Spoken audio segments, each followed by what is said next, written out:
పేదల గుండెల్లో నుంచి పుట్టిన మహానేత ఎవరన్నా ఉన్నారంటే ఈ రాష్ట్రంలో డాక్టర్ రాజశేఖర రెడ్డి మాత్రమే అని మేము చెప్పుకుంటాం.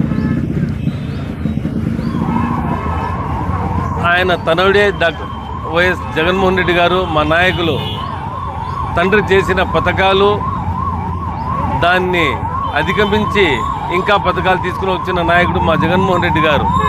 ఈరోజు ప్రతి పేద, ప్రతి జలయజ్ఞం చేసిన దాంట్లో లబ్ధి పొందిన వారు ప్రతి ఒక్కరూ ఈరోజు వస్తే ఏడుస్తున్నారు. ఎందుకంటే ఇలాంటి పథకాలు ఇంట్రడ్యూస్ చేసిన ఏకైక ముఖ్యమంత్రి ఆ రోజుల్లో ఎవరైనా ఉన్నారంటే రాజశేఖర రెడ్డి గారు ఒక్కరే మేము చెప్పుకోగలుగుతాం. 4% మైనార్టీకి రిజర్వేషన్లు చేసి ఈరోజు మైనార్టీల ఇళ్లలో డాక్టర్లు, ఇంజనీర్లు అయ్యేదానికి దోహదపడిన ముఖ్యమంత్రి ఎవరైనా ఉన్నారంటే మహానేత రాజశేఖర రెడ్డి గారి మాత్రమే అని మేము తెలియజేసుకుంటున్నాను.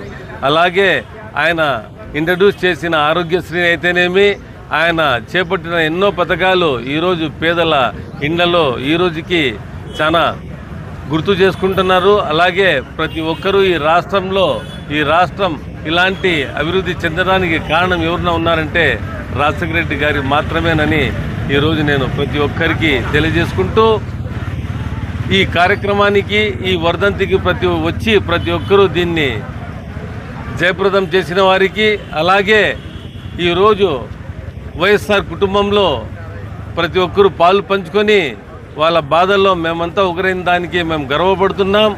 రానున్న రోజుల్లో తండ్రి తనయుడుగా ఇంకా గట్టిగా పథకాలు అమలు చేసి ఈ రాష్ట్రానికి మంచి సంక్షేమ పథకాలు ఇంకా ఎక్కువ అందించి జగన్మోహన్ రెడ్డి గారు మళ్ళీ ఈ పేద ప్రజలకు కానీ ఈ రాష్ట్ర ప్రజలకు మంచి చేస్తారని మేమంతా ఆశిస్తున్నాం. అలాగే కూటమి ప్రభుత్వం ఉందో వీళ్ళు ఈ రాష్ట్ర ప్రజలకు కష్టాలు తప్పితే వీళ్ళు మంచి చేసిందిలే. రెడ్ బుక్ రాజ్యాంగం రోజు ఎక్కడో ఒక చోట బుసు కొడుతూనే ఉంది.